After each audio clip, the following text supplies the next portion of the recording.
Bien, ben, on va commencer tranquillement.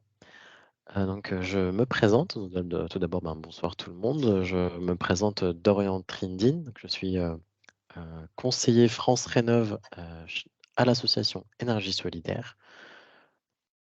Nous organisons ce webinaire ce soir autour du plan climat, donc, comment dire, commandité par la communauté de communes de Gallimouldre. Donc, la communauté de communes a prévu quelques animations dans ce plan climat, justement autour de la transition écologique et à travers des permanences, des balades thermiques aussi à venir. Et donc, dans tout ce panel d'animations prévues, il y a aussi ce webinaire pour justement que ce soit un peu plus simple pour les gens qui ne peuvent pas se déplacer. Bon, auquel cas, bah, voilà, c'est plus simple de se connecter de chez soi pour avoir ben, vraiment 2 bonnes heures de présentation de comment mener à bien son projet de rénovation. Et puis, je vous expliquerai un peu le sommaire de ce webinaire. Il y aura aussi un temps d'échange à la fin. Je suis aussi accompagné de Madame Nadia Kaminski, donc ma responsable, qui sera aussi qui coordonnera le webinaire avec moi, notamment pour ce qui sera des temps d'échange et des questions aussi, à des soucis aussi pendant le webinaire. N'hésitez pas à me dire si vous m'entendez pas bien. Donc,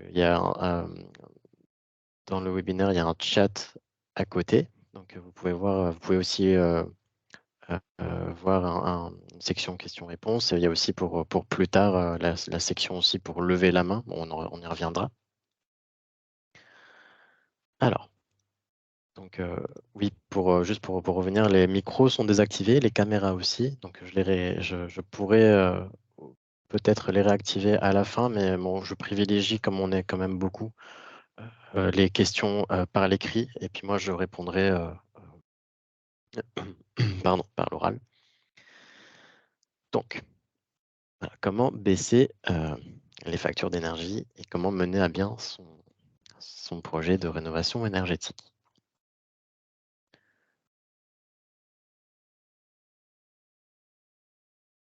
Donc, tout d'abord, nous allons commencer un peu par nous présenter. Donc, moi, je vais présenter un peu qui on est, qui est l'association Énergie Solidaire, parce que dans ce monde un peu de rénovation, il y a beaucoup de structures, beaucoup de personnes, on peut s'y perdre. Donc, on prend le temps, nous, au début, de se présenter, de présenter ce qu'on fait. Comme ça, ça sera plus clair pour tout le monde. De faire un peu, voilà, de voir un peu qu'est-ce qui se passe, ce qui se passe sur votre territoire. Ensuite, il y aura donc une mise en contexte avec les enjeux de la rénovation des maisons aujourd'hui, notamment autour de trois axes, pardon. Donc, on va parler beaucoup de sobriété, d'efficacité et aussi, après, à la fin, on va parler d'énergie renouvelable. Donc, gardez bien cet ordre précis. Donc, d'abord la sobriété, puis l'efficacité, puis les systèmes à énergie renouvelable. Ça aura son importance. C'est vraiment dans la logique d'un bon projet de rénovation énergétique.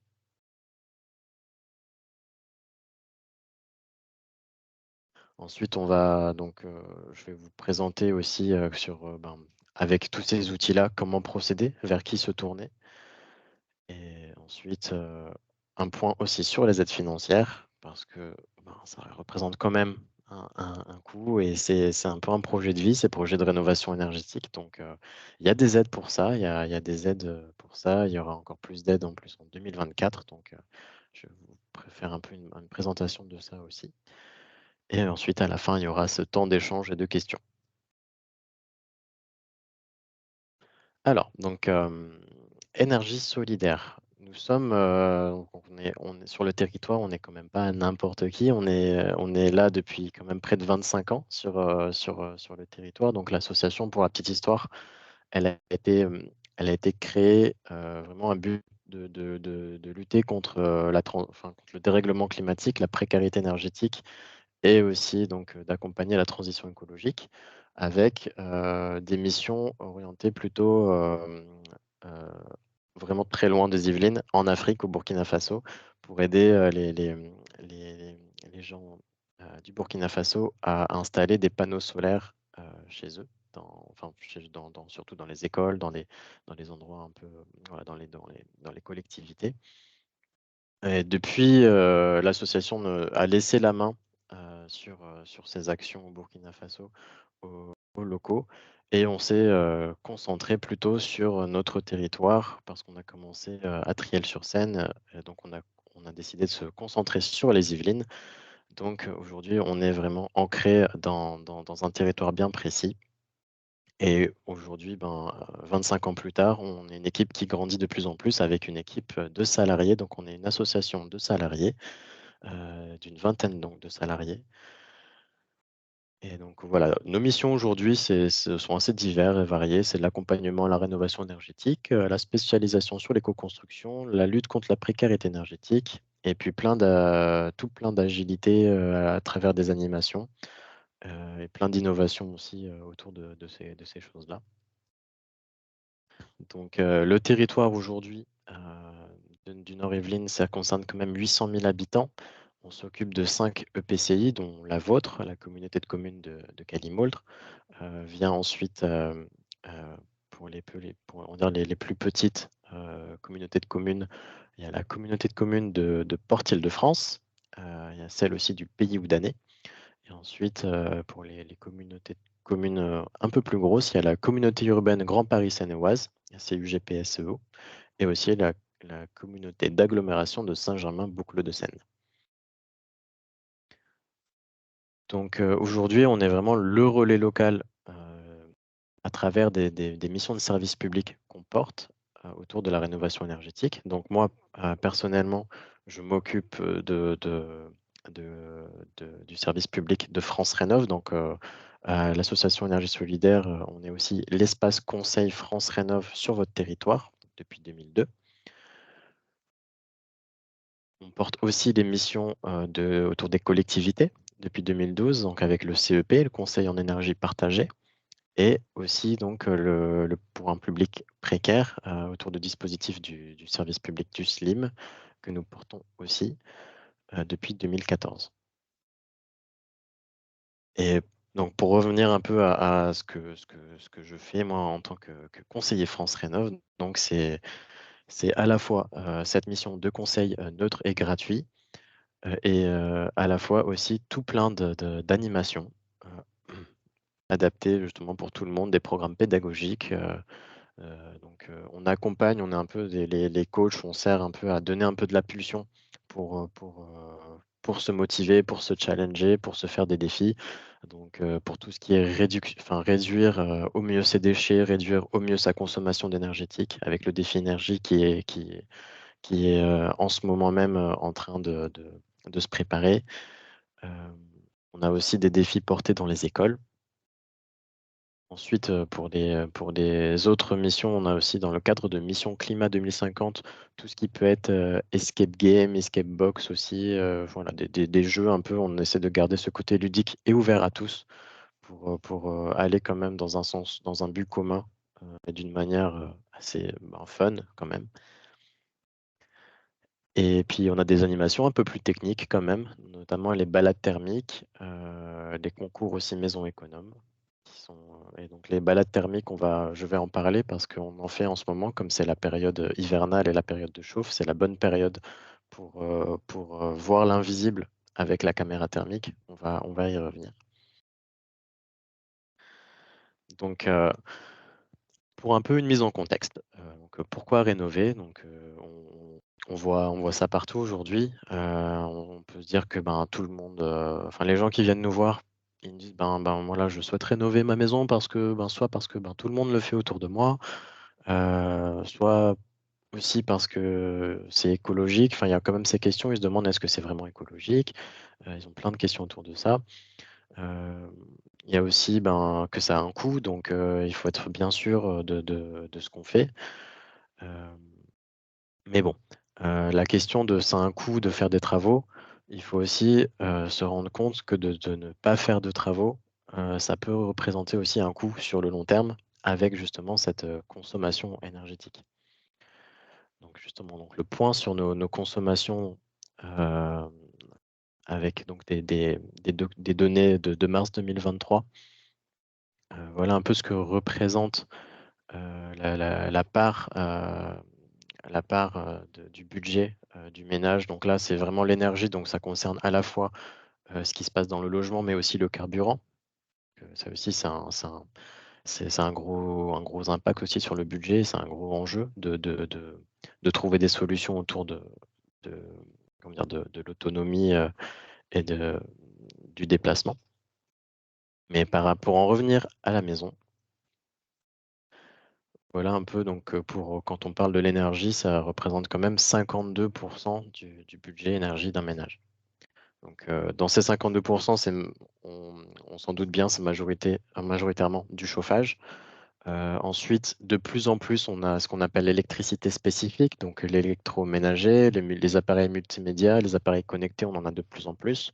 Donc, il faut se rendre compte que ça consomme et que c'est aussi un poste qui peut être facilement traité par des trucs et astuces de tous les jours, si on fait attention. Donc ensuite vient l'eau chaude sanitaire et un peu de cuisson. Ensuite, donc, on se pose dans les questions de pourquoi rénover. Donc, ça apporte des bénéfices. De rénover, ça apporte des bénéfices. On a déjà un gain de confort, hiver comme été. On va en parler aussi, qu'on se focalisait jusqu'à maintenant beaucoup sur l'hiver, mais le confort d'été est aussi une question à prendre en compte. Et aussi, donc, agir contre les dérèglements climatiques parce que on émet du CO2 et donc on en émet trop. Et dans l'idée quand on fait un travaux de rénovation énergétique, on émet moins aussi, beaucoup moins de CO2. Par rapport aussi à la performance de la maison, on va aussi la rendre plus performante et donc cette maison, ce bien, prendra de la valeur, surtout de plus en plus avec l'aspect réglementation énergétique et thermique euh, des maisons. Le fait d'avoir une maison qui n'est pas classée F ou G, qui est classée passoire énergétique, euh, voilà, ça représentera beaucoup moins de contraintes pour l'avenir d'un point de vue administratif et aussi donc ça prendra de la valeur. Donc c'est pas perdu voilà de faire de mettre les fonds pour des travaux. C'est pas perdu. Déjà vous faites des économies et puis votre maison, votre bien prend de la valeur. Donc pour voir un peu dans la globalité des choses les enjeux de la rénovation énergétique, ça fait donc on a une baisse de besoins en chauffage, donc des baisses de consommation d'énergie fossile, des baisses des émissions de gaz à effet de serre, ensuite des baisses de factures d'énergie.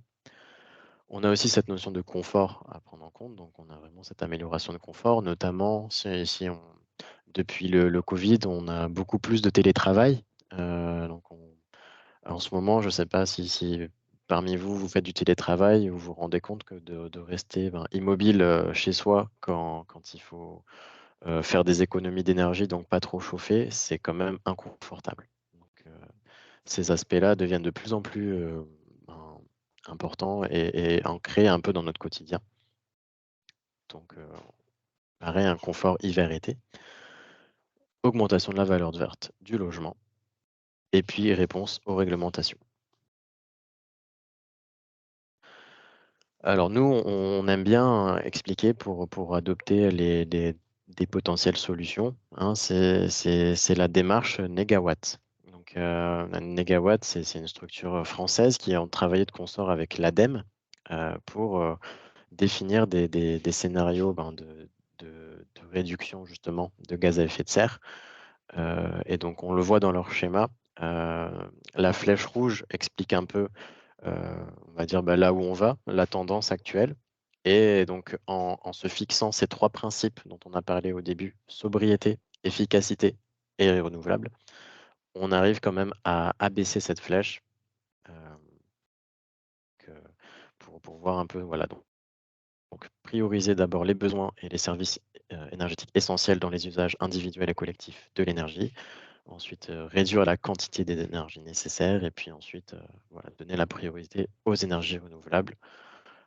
Euh, donc tout ça, on va en parler. On va commencer donc par la sobriété.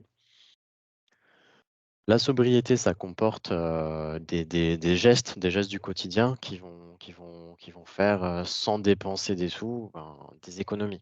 Donc, voilà déjà un panel qu'on peut retrouver hein, sur les documents de l'ADEME. Donc, c'est pas, ça peut faire sourire quand on parle de sobriété, mais c'est pertinent. C'est pertinent de faire ces petits gestes de, de- d'éteindre l'éveil dès que possible, de baisser ne serait-ce qu'un degré le chauffage, de garder aussi ces appareils un peu plus longtemps, euh, d'opter un peu pour, voilà, pour des modes de consommation un peu plus, on va dire, un peu plus sobres. Ben, ça fait des économies. Ça fait des économies sur la facture d'énergie et sur la consommation. Donc là, tout ce qui vous est présenté, c'est vraiment ben, sans dépenser un rond. Ensuite, il y a des petits investissements qui sont assez astucieux. C'est d'ailleurs un thermomètre déjà pour pouvoir régler un peu la température dans certaines pièces ou dans un réfrigérateur par exemple. Des prises programmables, pardon, un wattmètre aussi relié à une prise.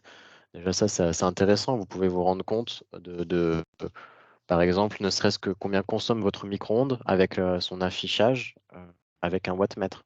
Vous pouvez voir un peu combien ça consomme et vous rendre compte que ben, de mettre les appareils en veille, c'est important. Et du coup, les multiprises coupe-veille sont assez essentielles et super efficaces pour ce genre de choses. Donc, il suffit vraiment d'appuyer sur un bouton pour couper les veilles de plusieurs appareils d'un seul geste. Donc, parce que l'idée, c'est quand même de garder un peu son confort au maximum. Donc, voilà, il y a des astuces qui ne sont pas vraiment contraignantes et qui peuvent améliorer voilà, ces questions de sobriété et de consommation énergétique. Tous ces, on va dire, toutes ces choses pardon, dont je vous parle, vous pouvez, si ça vous tente, les retrouver autour de notre défi en ce moment, donc le défi énergie. Vous avez, comme je vous ai dit tout à l'heure, un coach qui va vous accompagner à vraiment ben, vous aider à placer cette rampe de lancement pour se lancer dans une démarche où vous vous dites, OK, ça y est, je suis prêt. Je vais faire des économies d'énergie. Le but à atteindre, c'est 8%. Et rassurez-vous, franchement, toutes les personnes qui le font atteignent ces 8%. Je vais vous partager juste après là. Le résultat de 80 foyers qui ont participé pardon, pour l'édition dernière de 2022-2023. Donc la moyenne même était plus que géniale, c'était 10% de réduction de consommation. Et donc voilà un peu ce que ça représente, c'est quand même 8,5 tonnes de CO2 évitées. C'est quand même quelque chose. Et, euh, et donc ça représente quand même la consommation électrique annuelle de 9 foyers qui a été économisée. Si vous le souhaitez, vous pouvez retrouver sur notre site internet les informations et tout le nécessaire pour s'inscrire au défi énergie et voilà, pour sauter le cap. Et d'ailleurs, je reviens un peu à ces petits investissements astucieux. Vous pouvez les retrouver en prêt à travers ce défi énergie. On peut prêter des équipements justement pour vous permettre de comprendre un peu comment ça fonctionne, ce genre d'appareil avant d'investir dedans. Donc, vous pouvez les retrouver à travers ce défi. Voilà pour la partie sobriété. Donc, prendre en compte sobriété et ensuite, on passe à la deuxième étape, l'efficacité. Alors, par rapport à l'efficacité, donc je vais commencer par parler de plusieurs notions avant d'aller un peu plus loin dans ce qu'on va dans le vif du sujet avec l'isolation, tous les principes d'isolation, etc. Je vais parler de notions de bâti. Donc, il y a le bâti qu'on appelle moderne, plutôt d'après-guerre, et le bâti ancien. Donc, le bâti ancien, c'est pas des maisons qu'on dit, ben, ma maison, elle a 30 ans ou 40 ans, elle est vieille, c'est un bâti ancien. Non, le bâti ancien, c'est plutôt le bâti qui est plutôt d'avant-guerre avec des matériaux anciens, qui a été construit avec des briques, avec de la pierre, et qui a été aussi pensé, façonné avec une façon, on va dire, moins technocentrée et donc un peu plus quand même dans un bon sens de l'époque avec des énergies euh, pas forcément limitées, mais on n'était pas dans l'abondance de ce qu'on a connu pendant les Trente Glorieuses. Et donc ce graphique montre voilà, la consommation des maisons. On voit vraiment donc, une consommation assez stable avant-guerre avec le bâti ancien. Et ben, ce pic un peu de consommation des maisons voilà, dans cette ère d'abondance, les Trente Glorieuses, où on dépensait sans compter. Et ensuite, ben, on s'est rendu compte, après les premiers chocs pétroliers, qu'il fallait faire quelque chose. Donc, il y a des réglementations thermiques qui ont été, voilà, abordées. Et depuis, ben, on est dans une optique où on réduit quand même de plus en plus la consommation des bâtiments. Mais donc, pour clarifier, c'est pas le bâti ancien qui consommait le plus, mais le bâti plutôt ce qu'on peut appeler moderne. Et pour vous donner aussi un ordre d'idée, voilà aujourd'hui les classifications énergétiques par rapport aux consommations, donc exprimées en kilowattheures par mètre carré par an.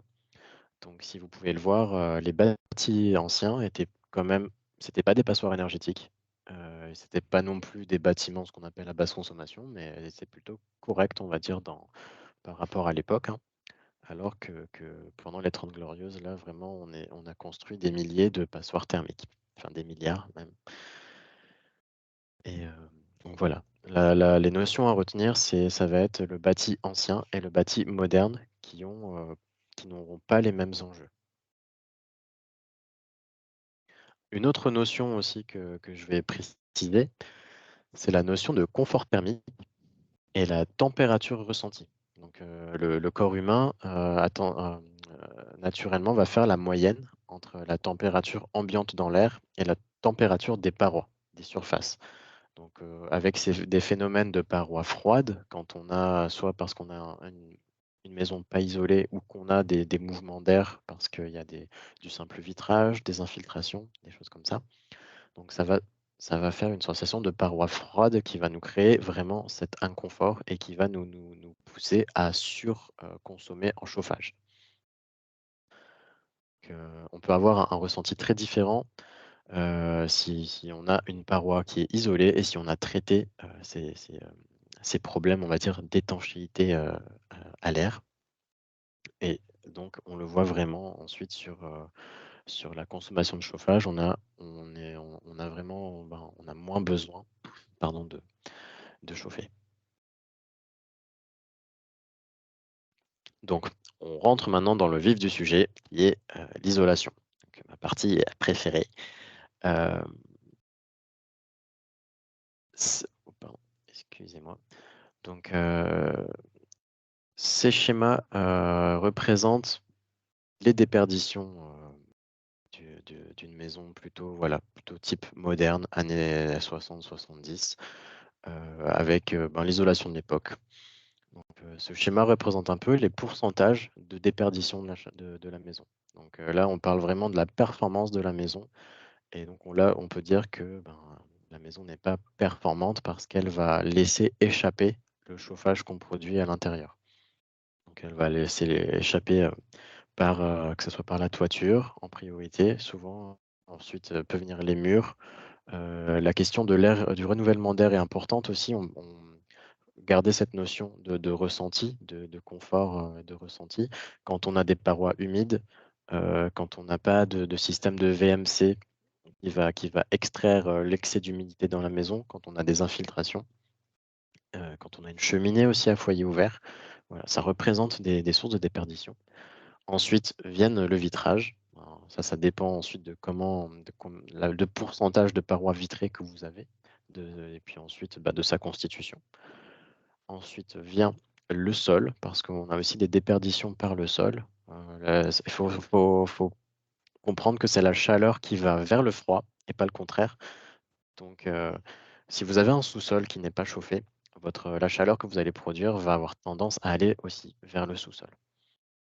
Et donc, il y a aussi cette notion de pont thermique qui va être plutôt dans ce genre, dans ce contexte de maison pas isolée, enfin moyennement ou très peu isolée, il y aura peu de ponts thermiques, mais c'est une notion qui va être quand même importante à prendre en compte, parce que malgré une bonne isolation, il faut être vigilant sur ces ponts thermiques. Donc, par rapport faut s'imaginer un peu que, donc, vous avez, une baignoire, qui est trouée et pour maintenir un niveau d'eau constant, soit on augmente le débit du robinet, soit on cherche à boucher les fuites. Donc, ça va être à peu près ça, pour, la première partie, donc on va avoir tendance à surchauffer ou on va boucher les fuites, donc on va isoler. C'est un peu cette notion-là qu'on va voir. Donc on va aborder ensuite avec le choix de l'isolant. Donc comment faire, le bon choix? Je dirais qu'il y a pas un isolant qui se vaut plus que les autres. Ça peut être vraiment à titre personnel. Il y a des convictions, écologiques qui vont pousser, les gens à s'orienter plus vers des matériaux d'origine végétale ou recyclés plutôt que des matériaux, d'origine minérale ou pétrochimique. Il y aura ensuite des enjeux, quand même, heu, à prendre en compte par rapport, au bâti ancien. Le bâti ancien ne supportera pas tout type d'isolant. Le bâti moderne, c'est moins contraignant, il y a un peu plus de souplesse par rapport à ça. Donc voilà un peu, plusieurs, familles, d'isolants. Donc, polystyrène, polyuréthane pour la pétrochimie, laine de verre, laine de roche pour le minéral. Tout ce qui est recyclé, ça peut être des fibres de textile, ouate de cellulose. Je ne sais pas si vous voyez un peu les bornes relais que vous pouvez voir à droite, à gauche, un peu chez vous. Vous pouvez faire des dons de vêtements que vous utilisez plus. Ben, la plupart sont reconvertis en fibres de textile isolantes. On a aussi donc tout ce qui est isolant biosourcé. Donc c'est ce qui se faisait beaucoup avant, qui a été mis à mal avec, ben, pareil, hein, l'ère du béton et de la pétrochimie. Et ça a tendance à revenir de plus en plus. Heu, Parce qu'elle a un réel quand même intérêt, écologique à la fois et puis de performance, même si, le prix est quand même encore un peu plus cher, voire des fois beaucoup plus cher que les isolants qu'on va appeler conventionnels, heu, mais bon, ça a tendance quand même à évoluer. Et ensuite, il y a les isolants donc biosourcés d'origine animale. Bon là, je les ai mis juste pour l'information, mais on les retrouve, quand même, vraiment on les retrouve pas dans des cas de travaux d'isolation, surtout dans notre région. Hem, Par rapport aussi à des isolants qui sont efficaces, mais qui tardent un peu à se développer, il y a aussi la paille, par rapport aux biosourcés. Donc, je vais voir un peu si vous suivez tous, si vous êtes toujours là. Je vais passer un peu à un quiz, donc si vous voulez bien participer. On va comparer des isolants ensemble et je vais vous demander, dans le chat de m'indiquer selon vous, donc avec cet exemple-là, entre les 3 isolants, donc on va dire, en partant de la gauche vers la droite, le 1, le 2, le 3, selon vous, donc selon les personnes qui sont connectées, lequel serait, le meilleur isolant?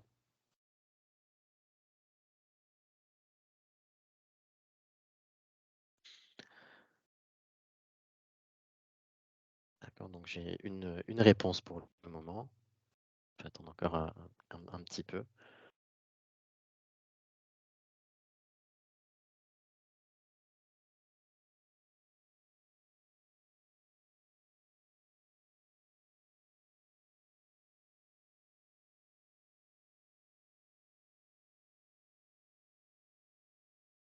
Donc, je vais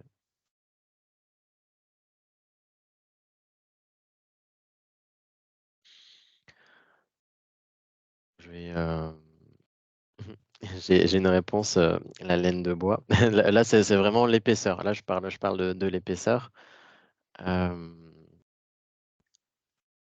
Donc, par rapport à, par rapport à cette question, par rapport aux mêmes matériaux, effectivement, le matériau le plus isolant sera, suspense, le plus épais. Donc, le 3, effectivement. C'était assez simple. On a le même matériau, donc avec les mêmes conditions, les mêmes performances, le même indice de conductivité thermique qu'on va appeler le lambda. Donc, le plus on a de l'épaisseur, le plus on est isolant. Donc, maintenant, vous vous doutez bien qu'il y a un petit piège dans le deuxième exemple. Là, maintenant, j'ai différents matériaux avec différentes épaisseurs. Donc, vous voyez un peu là où je veux en venir, peut-être. Selon vous, lequel serait le meilleur isolant?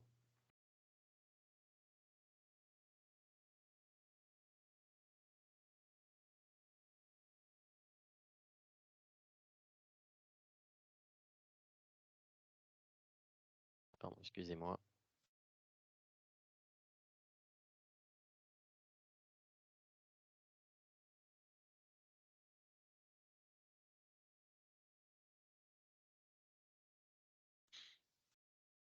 Et donc là, le but du jeu, on n'a pas l'information sur le matériau. Donc, à vue de nez, lequel serait le plus isolant? Donc, oui, il y a effectivement des bonnes questions. Ça dépend. Donc, dans le chat, on explique que ça dépend du R, donc de la résistance thermique. Ça dépend du matériau. Effectivement, on n'a pas assez d'informations pour savoir lequel de ces isolants est le mieux. Donc, je vois qu'on a des connaisseurs, c'est bien.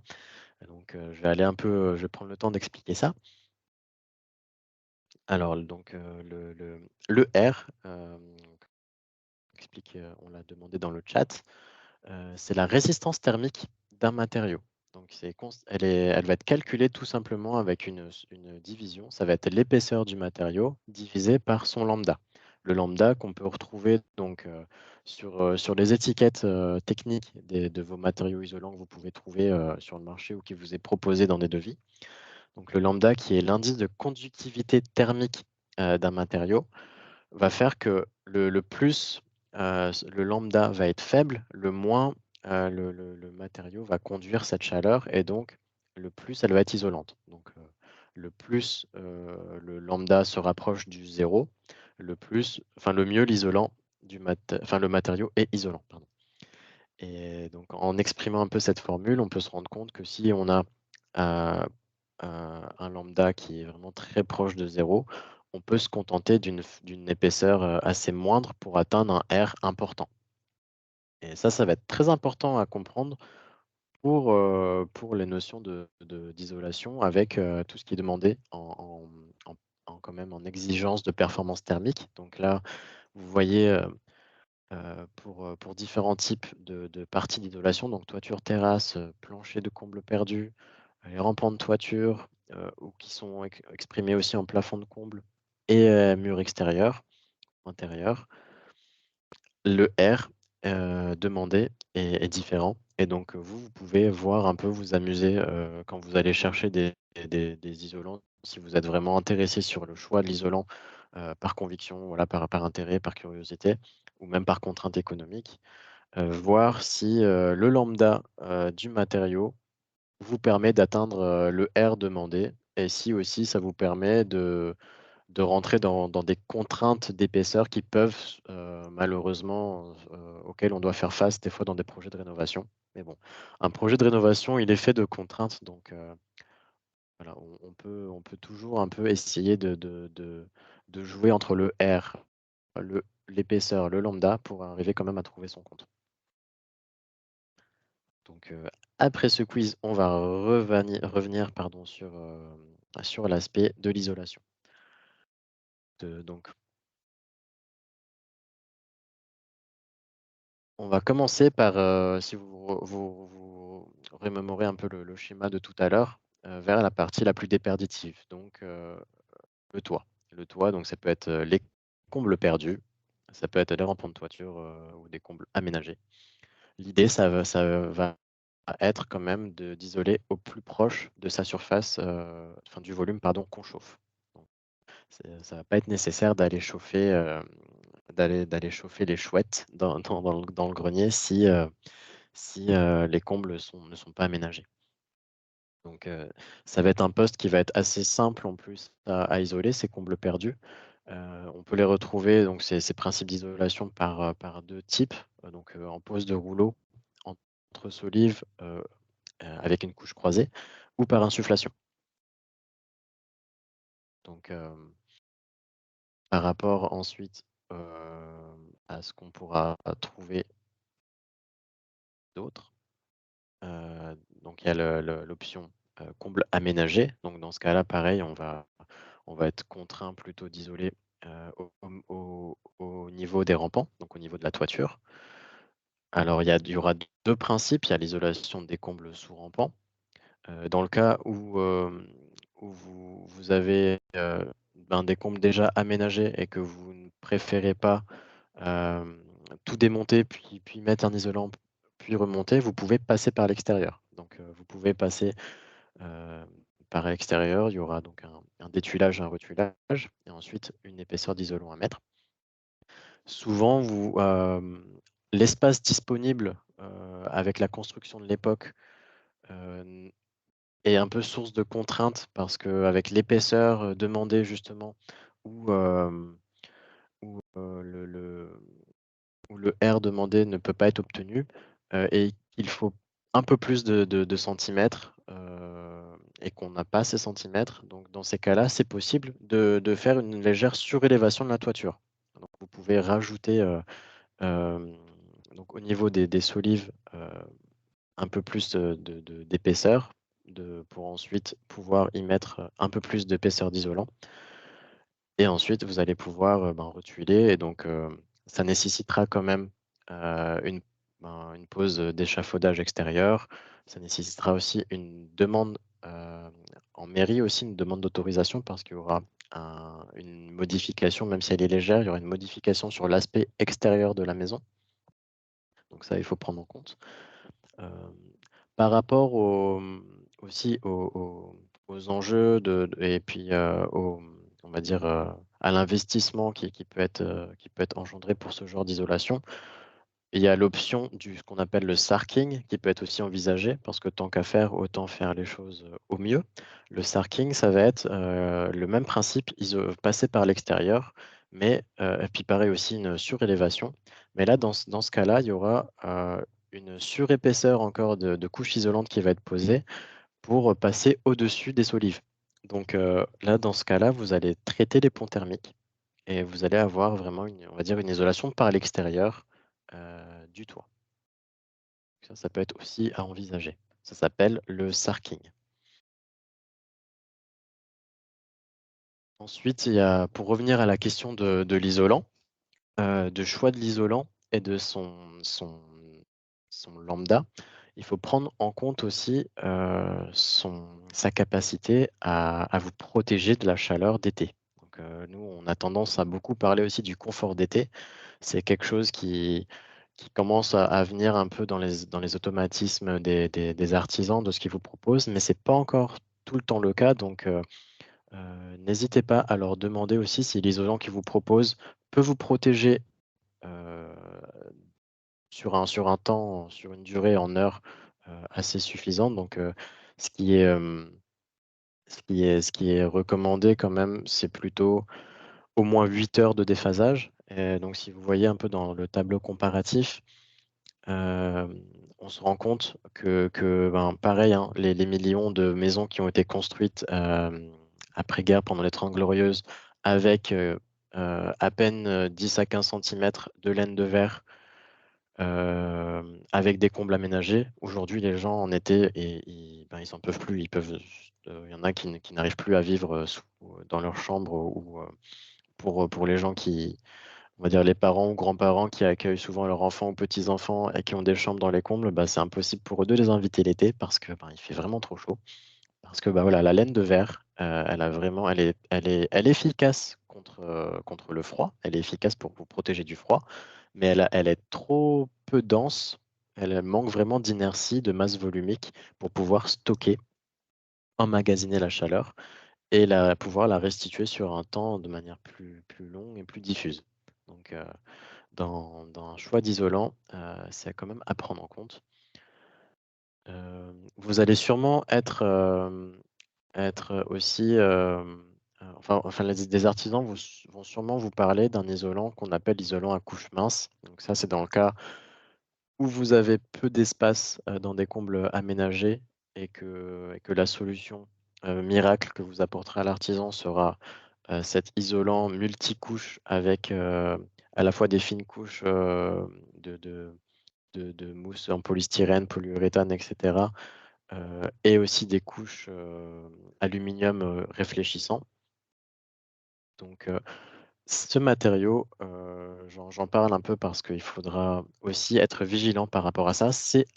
Effectivement, ça peut être une solution pour, obtenir des performances isolantes, hem, à moindre épaisseur, mais il faut savoir que ce sont des matériaux qui sont très technologiques, très techniques et qui ont été donc, le R du matériau exprimé, c'est son R qui a été exprimé, dans des tests en laboratoire, dans les meilleures conditions et que dans la vraie vie, ben, à voir un peu comment ça se vaut, mais il faut être vigilant par rapport à ces réelles performances, dans un contexte, voilà, de pose, heu, sous toiture.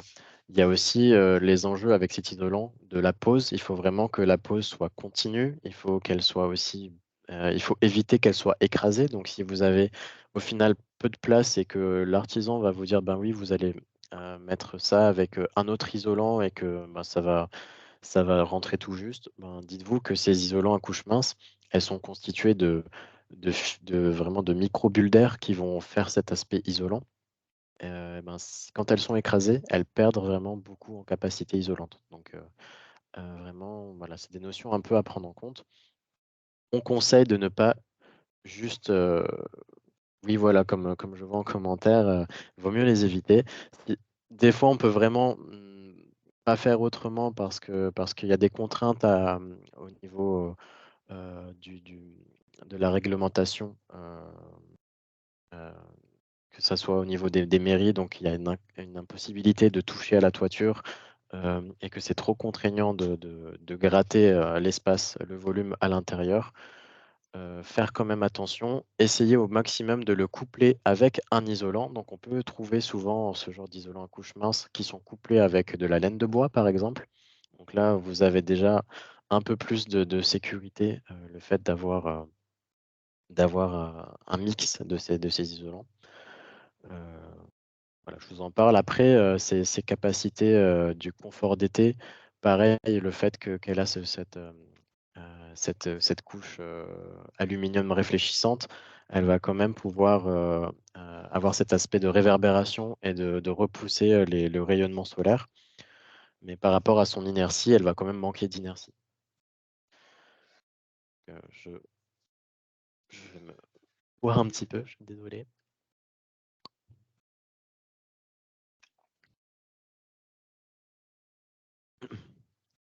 Donc pour continuer, voilà un peu à quoi ça ressemble, en schéma, donc la question du déphasage thermique avec, de la laine de verre d'un côté et de la ouate de cellulose. Donc ça, c'est une production qu'on a fait nous à l'association. On a calculé un peu, voilà, ce que représente l'évolution de la température, de surface au cours de la journée avec une laine de verre, et une ouate de cellulose en toiture. Il y aura aussi d'autres aspects aussi à prendre en compte sur le confort d'été, par rapport aussi aux ouvertures, les Velux. Donc, vraiment, prendre en compte aussi le fait de les protéger avec des volets, dans l'idée extérieure, parce que des volets, ou des rideaux intérieurs vont quand même laisser pénétrer la chaleur, dans le vitrage. Donc, vraiment protéger au mieux vers l'extérieur. Il faut vraiment prendre en compte que les toitures, elles sont vraiment exposées toute la journée, surtout en été. Donc, Hem, il y a beaucoup de solutions pour éviter ces inconforts, d'été. C'est donc, en voilà quelques-unes donc, que je vous propose. Pour revenir donc, à l'isolation, on a traité, le haut, on va passer par le bas maintenant. Donc, l'idée, ça va être de penser le logement, il faut le penser dans sa globalité, pardon. Il faut le penser comme un être vivant un peu. Donc moi, j'ai tendance à expliquer, des fois aux petits quand j'explique, ce que je fais, je leur explique que je suis, un peu le docteur de la maison. Parce qu'une maison, elle est vivante, elle respire, elle est, elle a tous ces enjeux, à prendre en compte. Il faut la prendre donc, comme un corps, comme une entité et donc, traiter un peu, ces problèmes, heu et y remédier dans sa globalité. Donc, pensez que si vous isolez, efficacement une partie, mais pas le reste, vous aurez quand même des déperditions parce que la chaleur, elle aura tendance à s'échapper quand même, s'il y a des déperditions, à droite ou à gauche. Donc, par rapport au plancher bas, hem, vous pouvez facilement vérifier si votre plafond donc de sous-sol est isolé, parce qu'il est souvent visible, c'est souvent des comme vous voyez là à l'image, des plaques de polystyrène. Donc, ça peut se faire assez facilement, ce genre d'isolation. Ça coûte pas enfin, par rapport au gain quand même que ça apporte, c'est pas ce qui coûte le plus cher dans les postes de rénovation. Hem, ensuite, il y a aussi d'autres aspects. Il y a des fois des connexions de portes, par exemple, entre le rez-de-chaussée et le sous-sol. Il y a aussi ces aspects-là, donc, des connexions directes entre les espaces chauffés et non chauffés. Faut y songer, faut songer à les traiter, à voir un peu, de les pour essayer de les isoler. Ensuite, il y a la question des tuyaux. Donc il y a aussi, les tuyaux, ça peut être un peu contraignant. On peut imaginer qu'on ne peut pas poser, l'isolant si on a tout plein de conduits. Donc, ça peut s'adapter avec des plaques, assez souples, enfin, comment dire? Souples dans dans dans sa pose, donc avec aussi des enduits, les tuyaux aussi d'ailleurs, pour parler des tuyaux, heu, il faut penser aussi à les protéger, donc on appelle ça le calorifugage des tuyaux. Donc il faut savoir que par exemple, si vous avez une chaudière en sous-sol qui va donc, chauffer, au maximum, de l'eau, donc qui va aller sur vos radiateurs, la température, des tuyaux, heu, dans cet espace qui va être non chauffé, va créer des déperditions. Donc, pour vraiment faire des économies, heu, protéger ces tuyaux aussi.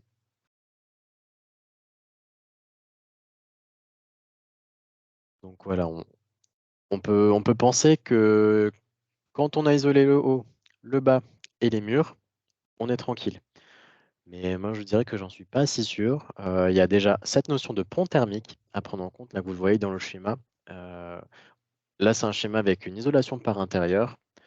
Il y a toujours ces ponts thermiques. Donc, les ponts thermiques, ça va être, la chaleur que va emmagasiner et pareil, hein, le bâti moderne avec ses planchers béton et ses murs de refend vont emmagasiner la chaleur que vous allez produire et cette chaleur, elle aura tendance à aller vers le froid, donc aller vers les parois extérieures, que ça soit, entre, donc le plancher bas, les planchers, les murs de refend. Donc, isolé partout, oui, mais vraiment faites attention à ces ponts thermiques. Et donc, on peut le voir, ça, ces ponts thermiques avec une caméra thermique justement là, c'est le moment, de pendant la période de chauffe, de pouvoir vraiment, les déceler ces ponts thermiques dans les maisons. Donc, ça c'est une image, c'est une production qu'on a faite dans le cadre des balades thermiques pardon, qu'on organise, un peu partout sur le territoire du Nord-Yvelines. Que d'ailleurs, il y en a prévu en janvier sur votre territoire. Donc, si ça vous intéresse, vous pouvez aller, vous aurez des liens d'inscription, bientôt et pourrez un peu voir, donc, pour participer à un peu à ces déambulations qu'on fait dans vos villes et pour voir un peu à la caméra thermique, ben, justement à quel point les maisons peuvent être performantes ou non. Donc là, on a le cas d'une maison, qui a été, isolée par l'intérieur, mais qui a des ponts thermiques qui sont assez visibles. Donc la partie chaude, la partie jaune chaude, ça représente, hem, la température, la chaleur qui s'échappe et enfin, les couleurs un peu plus froides, représentent, les parties un peu les plus isolées. Autre chose aussi, donc quand on peut vraiment pas pareil, hein, si on peut vraiment pas isoler par l'extérieur, que l'isolation intérieure est plus pertinent, soit parce qu'on achète un bien qu'on n'habite pas encore et qu'on doit tout refaire et qu'on ne peut pas toucher l'extérieur, donc on va faire les travaux par l'intérieur. Il y a des solutions pour réduire ces ponts thermiques, c'est le retour de l'isolant, enfin le retour d'isolant. Donc surtout dans les murs de refend ou les ouvertures avec les fenêtres, vous allez pouvoir, enfin donc l'artisan va pouvoir, faire ce qu'on appelle un retour d'isolant. Donc vous voyez à l'image, là, un isolant posé, sur un mur. Imaginez qu'il va continuer sur une partie du mur de refend, sur quelques dizaines de centimètres et ça va protéger un peu comme un gant, comme une chaussette, on va dire, une partie, du mur, pour éviter quand même les ponts thermiques, même si on ne peut pas, y échapper parce qu'on isole par l'intérieur. Ensuite, donc on va parler de l'isolation par l'extérieur. Et à l'image, c'est pas la même chose. Donc, vous voyez tout de suite, là, on a l'exemple intéressant en plus d'une maison qui est partiellement isolée. Donc on le voit qu'il faut ben, isoler par l'extérieur un mur pignon, c'est bien, ne pas isoler le reste, on voit vraiment la déperdition. Donc, on n'est toujours pas si efficace que ça et donc autant vraiment, ben, si on le peut, aller plus loin. Donc, là, vous avez une maison qui a été isolé au plus proche de son espace chauffé par l'extérieur, dans le schéma bien sûr à gauche et vous avez traité les ponts thermiques. Donc là, l'exemple un peu de l'isolation pardon, par l'extérieur, c'est un bardage, mais c'est pas voilà, c'est pour le principe, on va dire, bardage, c'est un peu plus facile à expliquer. Ensuite, ça peut être aussi de l'enduit. Ça peut être des plaques d'isolation, rigides avec, dessus donc chevillées au mur et avec, un enduit posé dessus. On a aussi donc, par rapport à l'isolation par l'intérieur et l'extérieur, il y a le prix, hein, quand même l'isolation par l'extérieur va coûter plus cher que l'isolation par l'intérieur. Mais selon les cas, toujours pareil, hein, selon les cas de figure, quand, quand on a une maison qui est déjà tout bien aménagée et qu'il faut tout détruire, enfin voilà, tout démonter, ensuite mettre un isolant par l'intérieur et ensuite, refaire les raccords, refaire l'habillage, et toute la déco. Au final, on arrive, à peu près au même prix qu'une isolation par l'extérieur. Bon, c'est pareil, hein, selon les cas. Donc c'est pas c'est pas forcément enfin, c'est vrai que ça coûte plus cher, mais c'est pas forcément par rapport au gain énergétique, si contraignant que ça. Enfin, c'est quand même quelque chose à prendre en compte. L'isolation par l'extérieur, donc pareil, il faudra demander une autorisation, heu, à votre mairie pour pouvoir, y faire des travaux. Il y aura sûrement quelques contraintes. L'idée aussi, s'il y a une rénovation globale qui, heu, qui est, heu, qui est envisagée, où il y a quelque chose à faire à la fois sur les murs et sur la toiture, dites-vous que ça va vous coûter moins cher d'installer un échafaudage une fois pour faire les 2 travaux que 2 fois.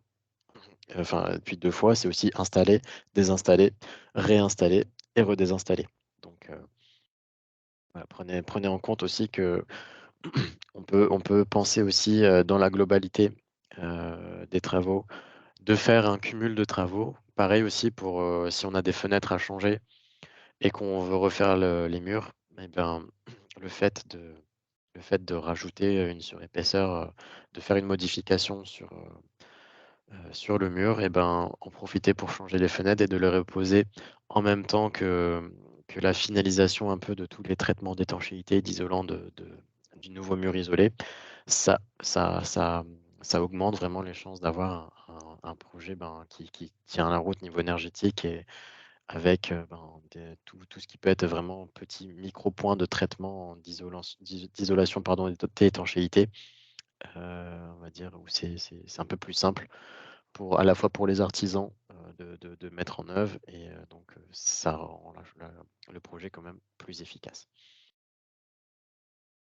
Alors, donc au début, je vous ai parlé un peu de ces notions, d'inconfort avec donc, des flux, des notions un peu de parois humides et aussi de flux d'air, s'il y a des problèmes d'étanchéité. Donc, la question des flux va être importante aussi, à traiter et donc, là, on était sur le bâti moderne, je vais juste switcher sur le bâti ancien. Donc le bâti ancien, lui, va avoir des enjeux un peu plus importants par rapport au flux qui peut se trouver dans une maison. Donc, au niveau des flux, il y en a surtout 3. Il y a les flux d'air, les flux de chaleur et tout ce qui va être autour de la vapeur d'eau. Donc, bon, le flux d'air quand on traite, l'étanchéité à l'air d'une maison, eh ben, elle va être stoppée. De toute façon, elle ne va pas passer à travers le mur. Le flux de chaleur, lui, va quand même, par la conduction, heu, traverser l'épaisseur au contact de l'épaisseur du mur. La vapeur d'eau, elle va traverser, la totalité des parois, que ça soit des enduits, que ça soit, un isolant, que ça soit, aussi ce qu'on appelle le frein vapeur. Il y a aussi la notion du pare-vapeur, mais bon, ça, on va en parler plus tard. Là, on est plutôt sur un frein vapeur. Donc, ces questions des flux, elles vont être très importantes pour le bâti ancien, parce que le bâti ancien va avoir des enjeux hygrométriques importants. Le bâti ancien, donc c'est un bâtiment donc je parlais un peu d'une maison, vivante. Là, on est vraiment sur l'aspect d'une maison qui respire. Enfin, le terme précis est perspirance, donc le bâti ancien a des murs poreux, donc qui ont qui ont une capacité de perspirance qui est un atout, hein, dans ces bâtis anciens. Elle a à la fois un atout de pouvoir, ben, autogérer les flux, d'humidité. Bon, il faut pas qu'il y en ait trop non plus, donc ça, il faut faire attention à ça. Je vais vous expliquer aussi comment être vigilant par rapport à ça. Le bâti ancien avec son inertie aussi donc avec ses murs, épais et son inertie va pouvoir aussi stopper et stocker la chaleur d'été donc s'il y en a parmi vous qui habitent dans des maisons avec des murs épais, en pierre, sont sûrement très contents pendant les étés de vivre des étés au frais, heu, ben, dans ces murs anciens. Donc il faut prendre en compte, ces caractéristiques de ce bâti, de perspirance, avant de songer à mettre n'importe quoi dessus pour l'isolation. Donc on retrouve souvent des cas où, des artisans, et je vois un peu en commentaire, c'est vrai qu'il est difficile enfin, il est difficile, de moins en moins quand même, mais c'est vrai que c'est pas simple de trouver, ça court pas forcément les rues, de trouver un artisan qui va vraiment, hem, avoir, les compétences requises pour, enfin, quand je dis compétences, c'est à la fois de vous convaincre vous aussi, d'opter pour des matériaux, qui conviennent mieux au bâti ancien, même si le prix est plus élevé souvent. Donc souvent, bon voilà, on pouvait retrouver des artisans qui vont vous proposer du polystyrène. Donc ça vraiment c'est à éviter, plus coûte que coûte parce que le polystyrène, ce qu'il va faire, c'est que dans ces 3 flux ben, qui constituent un mur, elle va stopper aussi la vapeur d'eau. Donc, admettons, vous isolez par l'extérieur en polystyrène, cette vapeur d'eau va stagner, dans le mur va donc générer des problèmes, d'humidité, peut générer donc des problèmes de moisissure et de santé et cetera. Et puis même ça peut être problématique pour la santé du mur aussi, qui va pouvoir, enfin qui va perdre aussi en en en fiabilité, parce qu'un mur, rempli d'humidité, donc il faut savoir que cette vapeur d'eau, en hiver va condenser, va se transformer en liquide. Avec le froid, va pouvoir aussi, geler et donc gonfler, et donc là, on on peut se retrouver avec des murs, qui craquellent, avec ça on peut le voir des fois dans des maisons, des bâtis, anciens, avec de l'enduit en ciment, par exemple. Le ciment qui peut être très étanche, trop étanche pour le mur. On peut voir un peu des signes de problèmes, de ce genre de problème, avec des craquelures et des fissures un peu partout sur le mur.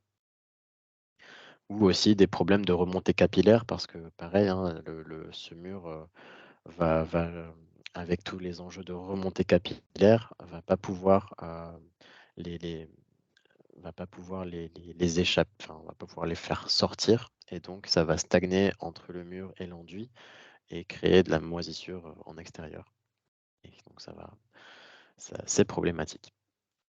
Donc, pour finir un peu sur le bâti ancien, heu, concernant pareil aussi, l'isolation, vous pouvez des fois être amené à avoir des interdictions par rapport à vos mairies, si vous êtes trop proche d'un bâti, classé, vous avez des interdictions de toucher à la façade, ou, il faut la faire, enfin s'il y a des rénovations à faire, il faut que ça soit fait, comme à l'époque, ou des choses comme ça. Donc ça peut coûter ou trop cher, ou c'est vraiment impossible, ou des fois il y a aussi surtout le cachet du mur, en pierre, donc on va pas forcément y toucher. L'intérieur, et l'intérieur, ben, c'est compliqué à isoler. Et il y a ce qu'on peut appeler, des enduits, de correction thermique. Donc c'est pas un isolant, mais ça va quand même stopper cette sensation, enfin améliorer en tout cas, ce problème de sensation de paroi froide. Les enduits, qui peuvent représenter, quelques centimètres d'épaisseur, qui vont fonctionner donc en correction thermique, vont pouvoir quand même, par rapport à cet inconfort, on va dire, de paroi froide, le fait de stopper ce phénomène va pouvoir quand même vous aider à faire quelques économies, à moins vous sentir, dans l'inconfort chez vous, que c'est une des solutions, voilà, quand on peut pas faire autrement.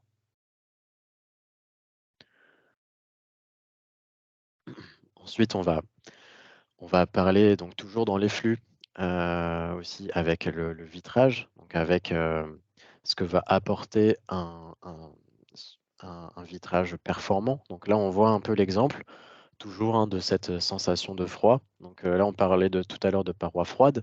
Là, on est sur une vitre, froide, donc on le voit avec une maison chauffée, enfin une pièce chauffée à 24 degrés. Et si dehors il fait -5, il va faire 2 degrés sur ces parois vitrées. Il faut savoir que ce froid va vraiment absorber votre chaleur, et donc, ben, pour être confortable, il va falloir, vraiment mettre, pas mal de couches de doudoune sur soi et beaucoup chauffer. Alors que donc vous voyez la différence avec un double vitrage, la température quand même, intermédiaire entre le froid, l'extérieur et l'intérieur, pardon, sur la vitre est quand même beaucoup moins, donc la différence de température est beaucoup moins importante. Après, il y a la question aussi du triple vitrage. Donc ça, hem, c'est c'est pas forcément l'option la plus pertinente, parce que bon, déjà, il y a le prix du triple vitrage qui est plus cher que le double vitrage, et puis, dans des projets de rénovation, ben, le double vitrage peut convenir. Vous voyez un peu dans le schéma, ça peut quand même convenir. Après, dans ces questions de double vitrage ou triple vitrage, hem, il faut aussi prendre en compte qu'une paroi vitrée peut aussi l'hiver vous apporter de l'énergie. Donc, une paroi plein sud avec des baies vitrées, par exemple, bien orientées, va pouvoir vous stocker, vous apporter de l'énergie solaire, pendant le jour. Donc ensuite, l'hiver, la nuit, pardon, cela va de soi. Il faudra quand même fermer les volets. Mais en tout cas, le jour, vous allez pouvoir utiliser cette énergie gratuite du soleil pour vous chauffer l'intérieur. Donc le triple vitrage aura tendance, par ses performances thermiques, à aussi laisser passer un peu moins justement de ces calories du soleil. C'est vraiment pour chipoter, mais c'est pas une grande différence, mais quand même, ça peut faire une différence. Mais par contre, dans une paroi orientée nord, si on a des trop grandes ouvertures, ça peut être problématique par rapport à- enfin problématique, on va dire la question du double vitrage ou triple vitrage peut être un peu plus pertinente parce que là, on n'a pas cet enjeu d'aller chercher des calories du soleil. Donc, le double vitrage peut être au final, enfin, le triple vitrage peut être préféré au double vitrage. Ensuite, si vraiment il y a des projets de gros travaux de rénovation, vous pouvez aussi songer à réfléchir aussi à la dimension aussi de ces vitrages qui sont orientés nord. Si vous avez des vitrages par exemple, vous achetez une maison avec beaucoup trop de baies vitrées pour votre usage, n'hésitez pas aussi soit à réduire cet espace vitré parce que dites-vous que vous faites un trou quand même dans votre mur quand, quand vous, quand vous percez avec un vitrage, que ce soit double ou triple vitrage. Donc, réduire aussi la dimension des parois vitrées. Ben, pareil, hein, quand on est dans des gros projets de rénovation, ça peut être aussi pertinent. Euh, pour finir sur la question des flux, on va passer à la ventilation. Donc, pareil, la ventilation, c'est un point qui va être très important. Parce que ben, isoler, ça veut pas dire donc rendre totalement étanche la maison, ça veut pas dire la calfeutrer. Et donc, comme on a vu un peu dans les enjeux de flux de vapeur et dans les maisons surtout anciennes, il va falloir quand même songer à avoir un renouvellement d'air quand même qui se fait et de manière contrôlée dans l'idée parce que ça va permettre de faire quand même des économies d'énergie. Parce que si on n'a pas, on va dire, ce système de VMC pour nous aider à renouveler l'air de manière contrôlée, ben, la solution serait, ce serait d'ouvrir la fenêtre tout simplement. Mais donc, ben, en période hivernale où on va chauffer sa pièce, et ben, d'ouvrir les fenêtres pour renouveler l'air de manière assez efficace va nous faire perdre beaucoup trop de chauffage que là, donc, de faire passer un filet d'air, donc on le voit dans le schéma, en pièces, donc dans les pièces non humides. Souvent, ce qu'on va trouver, c'est des réglettes ou des bouches d'entrée d'air au niveau des fenêtres ou des murs. Donc, ces réglettes vont aspirer des filets d'air. Enfin, elles vont être aspirées justement par les extracteurs qui vont être posés au niveau plutôt des pièces humides, donc les pièces qui vont véhiculer le plus de vapeur d'eau, salle de bain, cuisine. Et, euh, et donc, comme vous voyez dans le schéma, l'idée, ça va être de laisser un espace entre les portes, donc quelques centimètres, vraiment, ça suffit, pour balayer l'air qu'on appelle vicié, pour laisser place à l'air neuf. Et donc, l'air vicié va être extrait par donc, la VMC. Si c'est une VMC, donc avec un module dans les combles centralisés, donc tout va se centraliser dedans et ensuite va partir sur une seule bouche d'extraction. Si c'est pas possible de placer ce système centralisé, c'est possible aussi de les mettre dans des pièces. Donc ça va pas être un moteur, mais ça va être une bouche d'extraction directement dans les pièces humides, ce qu'on appelle les VMR, donc la ventilation mécanique répartie. Pour les notions aussi de simple flux, de ventilation de simple flux, il y a aussi le système de VMC double flux. Donc là, ce que je vous ai présenté, c'est la simple flux. Pour la double flux, il faut imaginer que là, pour le coup, on va rendre totalement étanche la maison, on va la calfeutrer. Et au niveau du moteur, donc qui va être beaucoup plus grand, et de la bouche d'extraction, il y aura aussi une bouche d'entrée d'air. Donc ça peut être pareil aussi dans les cas où il y a de la place et où ça peut être pertinent, c'est intéressant dans le sens où, cette, entrée d'air en hiver qui peut être donc froid, va être préchauffé par l'air sortant qui a été donc, ben, chauffé par l'espace intérieur. C'est assez donc ça va se chauffer de manière naturelle, donc il y aura pas besoin de consommer de l'énergie pour la préchauffer cet air et donc on arrive avec un air un peu moins humide, un peu froid, qui va être soufflé dans toutes les pièces. Donc ça peut c'est un peu ça le problématique en rénovation de la ventilation, du système double flux parce que ça nécessite des gaines assez épaisses dans toutes les pièces, donc une gaine d'entrée et une gaine de sortie d'air et surtout ça représente aussi une aération, on va dire constante, mais par soufflage et ça peut aussi ne pas convenir à toutes les personnes. De se retrouver avec une bouche dans leur pièce, dans leur chambre qui va souffler de l'air, sain, hein, même si c'est de l'air sain et préchauffé. Ça peut ne pas convenir à tout le monde. Ça même si c'est le système le plus efficace techniquement, énergétiquement parlant, c'est quand même aussi plus cher et c'est, beaucoup moins adapté. C'est pour ça que je ne montre pas vraiment là dans notre présentation. Beaucoup moins adapté au projet de rénovation. Donc c'est vraiment le système simple flux, s'adapte beaucoup plus et beaucoup plus modulable par rapport aux enjeux de rénovation de tout type, de bâtiment.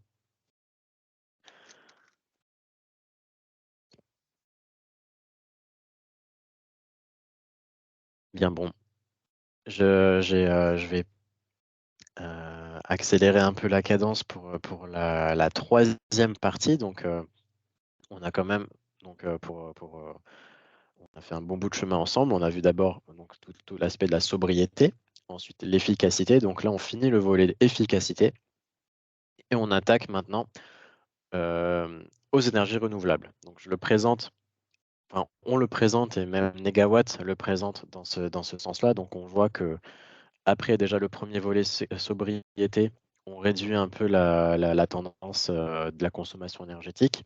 Après le volet efficacité, on est quand même pas mal et ensuite, ben, quand on finalise, le projet avec, des énergies renouvelables, avec un système de chauffage performant, avec une maison qui a, d'abord heu, été traitée et donc qui a des besoins de chauffage, moindres. Donc là, on est vraiment dans un scénario négawatt, bon, efficace, optimum et économe. Donc avant de commencer sur les énergies renouvelables, je vais un peu, je tiens quand même à préciser une chose. Donc par rapport à la consommation d'énergie primaire dans le monde et les types d'énergie, il faut savoir que donc on a les énergies fossiles. On a aussi les énergies renouvelables, donc qui arrivent de plus en plus. Il ne faut pas se dire que ça remplace, forcément les énergies fossiles. Donc on le voit dans ce schéma que ça a tendance plutôt à se rajouter. Ça se superpose par rapport à notre besoin de consommation actuelle avec nos enjeux où ben, notre population augmente, ou nos besoins aussi en énergie, augmentent parce que, ben, voilà, on n'est pas vraiment dans cette optique de sobriété, enfin pas assez en tout cas. Faut être vigilant là-dessus, sur l'aspect, ben, c'est pas parce qu'on passe aux énergies renouvelables que, tout de suite, qu'on va être plus performant. C'est pour ça où on revient à l'aspect sobriété d'abord pour remplacer cette énergie fossile par du renouvelable et pas la superposer. Voilà un peu pour illustrer, ben, la consommation mondiale pardon, d'énergie primaire et on voit qu'il y a quand même, à l'échelle mondiale encore beaucoup, de chemin à faire pour sortir du fossile, de l'énergie fossile. Mais bon, là j'ai vu que la dernière COP, la COP 28, ils sont enfin décidés actés pour une transition vers, justement, vers une réduction de ces énergies fossiles. Donc c'est une très bonne nouvelle. On va voir un peu ce que ça va donner. Mais donc, on va parler chauffage maintenant, chauffage et chaudière. Donc, je vais commencer par la chaudière gaz. Donc, pour les maisons qui sont déjà au gaz et pareil, qui ne peuvent, ben, qui ne peuvent pas, passer pour un système renouvelable aux énergies non renouvelables, soit parce que, bah, c'est confortable d'être au gaz. Hem, il y a l'idée, c'est d'aller chercher quand même, une machine, hein, une chaudière performante. Ensuite, on est on n'est pas dans la su on va pas vous forcer aussi à la surconsommation. Si vous avez une chaudière qui peut encore, tenir quelques années, que, bah, vous avez, déjà tout un projet d'isolation à faire, on va nous, plutôt vous conseiller déjà de vous concentrer sur votre isolation, de réduire le besoin de chauffage. Votre chaudière, vous pourrez de toute façon encore la faire tenir encore quelques années et c'est peut-être pas, dans l'immédiat qu'il faudra la changer. Donc, si jamais la chaudière gaz est à changer et que c'est un système ancien, donc, je vous présente là le système à condensation. Donc, là, on va parler de rendement on va parler de notion de rendement pour le côté des chaudières et du chauffage. Donc, ces appareils à condensation, hem, plutôt un bon rendement, voire très bon, parce que donc ils vont chauffer par 2 fois. Il y aura d'abord le chauffage du combustible et ensuite l'énergie récupérée par l'évaporation et la condensation. C'est là où les chaudières condensation, des fois, on peut voir qu'ils ont un rendement à plus de 100. Donc, c'est là où c'est intéressant d'opter pour ce genre de système. On peut aussi trouver des chaudières gaz à basse, consommation.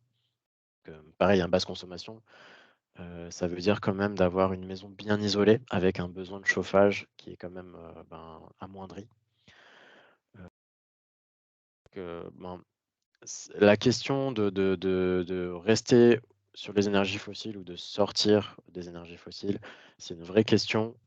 Ça se prend en compte vraiment dans un contexte de rénovation, heu, ça se prend en compte vraiment d'un point de vue global.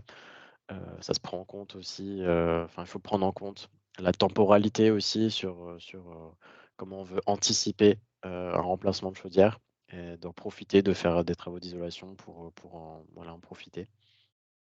Mais sinon, bon, cette chaudière, elle a quand même des, hem, elle a des quand même des points positifs, notamment, sa taille compacte, hein, et puis, la technologie qui est robuste, qui va durer quand même des dizaines, et des dizaines d'années et puis elle est quand même, à part le fait que c'est de l'énergie fossile qui peut coûter, de plus en plus cher, c'est un appareil qui est économe. Ensuite, on va passer donc à la pompe à chaleur. Donc là, c'est un gros sujet aussi, la pompe à chaleur. Donc là, pour le coup, c'est un peu le système, c'est un peu le chouchou du de l'État, du gouvernement, de là où on veut aller parce que c'est un système à très bon rendement. Mais, donc il y a un grand mais, il faut une maison bien isolée. Donc, nous, on va pas, je vais vous expliquer un peu comment fonctionne la pompe à chaleur, mais la chose à retenir vraiment la plus importante, c'est le COP, donc le coefficient de performance. Parce qu'il y a pompe à chaleur et pompe à chaleur et donc le COP, c'est tout simplement donc l'énergie restituée pour une énergie consommée. Donc, si vous avez par exemple, votre pompe à chaleur a un COP de 4, ça veut dire qu'elle va produire 4 fois de l'énergie, heu, pour, 1 fois d'énergie consommée. C'est génial. Hem, c'est génial, mais donc ça nécessite quand même pareil, on en revient un peu à la technologie de l'isolant à couche mince. Ces informations-là, c'est des informations, donc les critères, technologiques, qui sont indiqués sur ces systèmes, ce sont quand même des critères qui sont, ben, testés dans des laboratoires dans les meilleures conditions et donc il y a quand même un biais, qui est le facteur, qui est la réalité des choses donc à voir aussi dans quelle région on est, à voir aussi si c'est vraiment pertinent. Hem, le plus important à prendre en compte, c'est quand même l'isolation parce que donc une maison bien isolée va avec une maison bien isolée, vous allez pouvoir installer une pompe à chaleur qui va être moins puissante, qui va potentiellement être même à moyenne ou basse consommation. Ça, c'est le cas, pour la basse consommation, c'est le cas où vous dissociez le chauffage et l'eau chaude. Donc on va en revenir aussi plus tard. Mais, pour rester sur le chauffage, donc, le plus une, pompe à chaleur va être élevée en dimensionnement, le plus elle va vous coûter. Déjà, ça coûte, assez cher, donc, elle va coûter encore plus cher. Hem, Cette notion de dimensionnement va être très importante aussi à prendre en compte dans un projet de rénovation. Admettons, vous commencez un projet de rénovation globale. Vous allez faire une partie de l'isolation. Vous avez votre chaudière qui commence à faire un peu la gueule, donc, vous pensez quand même pendant votre travaux, avant de terminer tous les travaux d'isolation, changer de chaudière. C'est possible. Il faut prendre en compte le dimensionnement, après travaux. Donc, si, vous faites une partie des travaux, vous installez une chaudière, par rapport à ce nouveau besoin de chauffage, hein, parce que du coup, après cette première partie de travaux, le besoin de chauffage de la maison a été réduit un peu. Mais il faut prendre en compte qu'elle va encore se réduire si vous allez faire des travaux donc, dans les années, assez proches. Donc, à préférence, il y aura une préférence quand même à sous-dimensionner cette pompe à chaleur pour que quand le projet donc, comme je te dis, hein, c'est un projet de vie, c'est un projet qui se pense dans le long terme. Donc, voyez un peu dans le long terme, si vous voyez un but un peu, que là, vous ne pensez pas faire plus. Et puis nous, on peut être là d'ailleurs, pour vous aider voilà, à y voir plus clair sur ce projet de vie, sur cette temporalité, voir, aussi les limites de votre maison, de projets de rénovation. Mais donc, pour en revenir au fait, pensez vraiment au long terme et dimensionnez cette chaudière, en fonction de ce qui peut être fait, de ce qui va être fait, au plus tard, heu, pour que vous puissiez vraiment, utiliser cette technologie de pointe, hein, vraiment, de manière la plus optimum possible. Parce que c'est un investissement et donc vaut mieux quand même, bien, investir. Donc, pour, voilà, pour un peu avoir fait un peu la leçon, je vais expliquer un peu, comment fonctionne un peu la pompe à chaleur. Donc, elle va commencer à on va dire la chaleur prélevée à l'extérieur, donc on revient sur les calories de l'air extérieur, elle est transférée dans un fluide frigorigène. Ce fluide va se vaporiser, va aller au compresseur et donc c'est ce, compresseur électrique qui va aspirer le fluide frigorigène, vaporisé. La compression, elle va élever la température du fluide. Le fluide va céder ensuite, la chaleur à l'eau du circuit de chauffage, et aussi à l'eau sanitaire, si besoin aussi et ou même à l'air pour tout ce qui est pompe à chaleur, RR. Ensuite donc, pour la fin de circuit, le fluide frigorigène va, se condenser et revient à l'état liquide. Le détendeur, lui, va détendre, il va baisser la pression du liquide frigorigène qui va amorcer donc sa vaporisation. Donc c'est un fonctionnement en cycle comme ça et donc gardez bien aussi qu'il y a cette notion de température extérieure à prendre en compte. Il y a la température intérieure aussi donc à sortir. Heu, Tout ça donc se fait avec, un module à la fois intérieur et extérieur. Heu, le, le module, extérieur, ben, peut être source aussi de bruit. Donc ça, prenez en compte aussi le bruit que peut faire une pompe à chaleur, hem, quand elle va fonctionner justement à son maximum, vraiment quand il va faire, très froid. Donc, je vous ai parlé que le compresseur, c'est un fonctionnement électrique, donc la pompe à chaleur, elle a un fonctionnement électrique aussi, donc quand elle n'arrive pas à capter assez de calories, heu de l'air, elle va demander de l'électricité et donc c'est là aussi où, la pompe à chaleur dans une maison, pas assez bien isolée, c'est un peu la mauvaise solution parce qu'en consommation électrique, elle aura elle va quand même vous créer des factures assez conséquentes, en électricité. Donc les performances des pompes à chaleur, elles varient vraiment selon le COP, selon la maison, à quel point elle est isolée, selon aussi ses types de pompes à chaleur. Donc il y a la pompe à chaleur qui va aller capter des énergies dans le sol, dans l'air et dans l'eau des nappes phréatiques. Donc dans, dans l'air, c'est tout ce qu'on va appeler pompe à chaleur RO, RR. Donc R, eau, ça veut dire qu'elle va capter l'énergie de l'air, puis ensuite la redistribuer en eau chaude. RR, ça va être de l'air extérieur et redistribué en air chaud ou froid. Donc ça, c'est le cas de la pompe à chaleur euh, qu'on dit réversible. Donc elle peut faire aussi clim l'été. Mais bon, ça, pareil aussi, on dit que c'est dans la mesure du possible éviter parce que c'est une mauvaise bonne solution, dans le sens où ben, c'est une source de surconsommation l'été.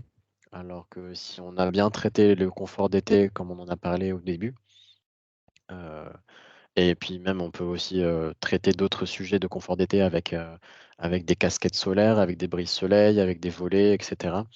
euh, une bonne aération, on peut éviter de devoir installer quand même une clim. Ensuite, bon, pareil, il y a, selon les endroits, c'est très compliqué d'installer une pompe à chaleur géothermique avec le sol ou les eaux des nappes phréatiques ou RO.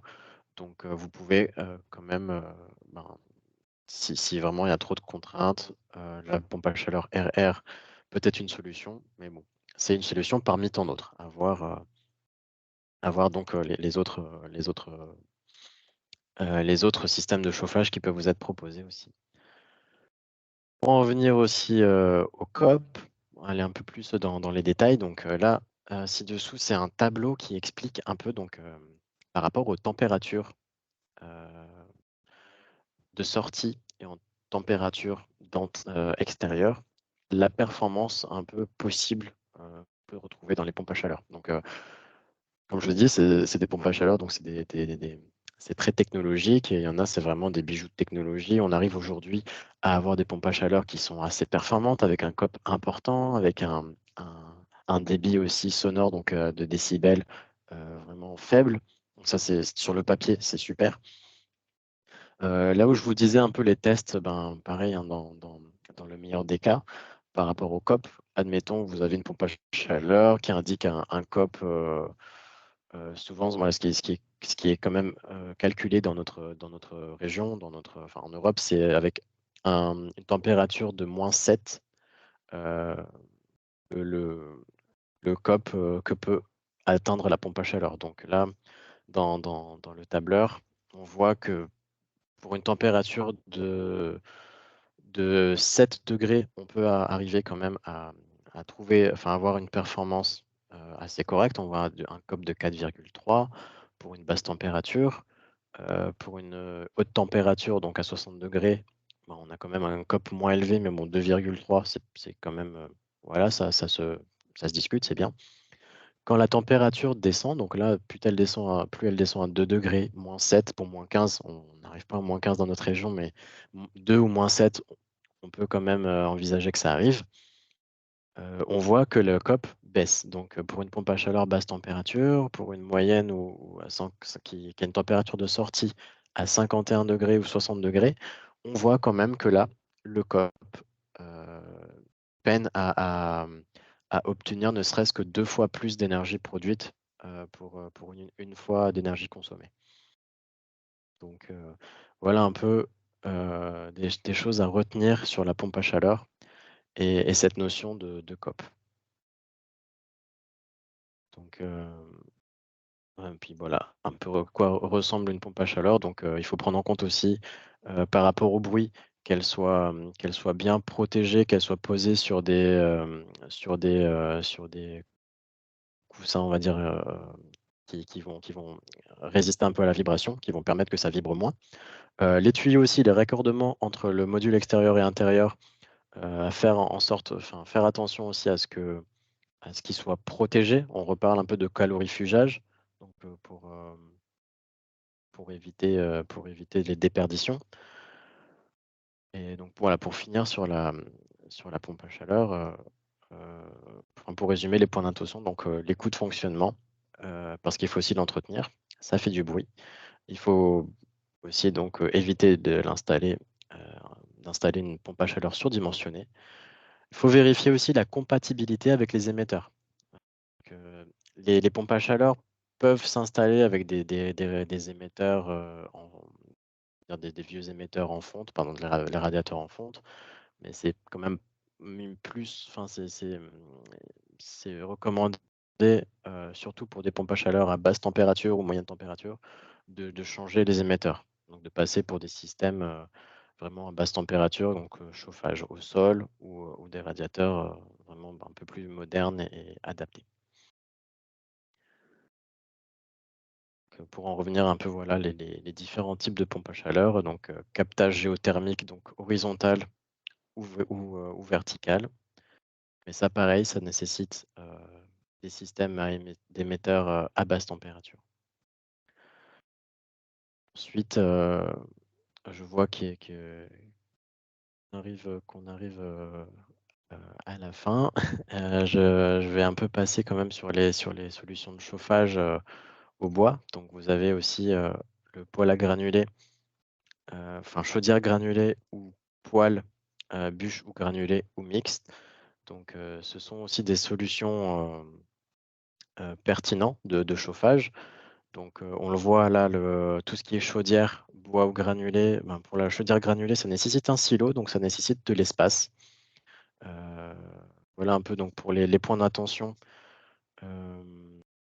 Ça nécessite aussi un investissement, hein, ça nécessite un peu une manutention, un peu moins quand même pour le granulé que pour la bûche. Il faut faire en sorte aussi de gérer tout ce qui est évacuation de fumée. Donc on peut pas le faire partout. Euh, Pareil donc pour les poêles à bois et granulés. Donc le granulé, pour tout ce qui est bois à granulés, donc on peut trouver des poêles à granulés qui fonctionnent sans un point électrique parce que généralement tout ce qui est chaudière granulée, ça fonctionne avec un appoint électrique.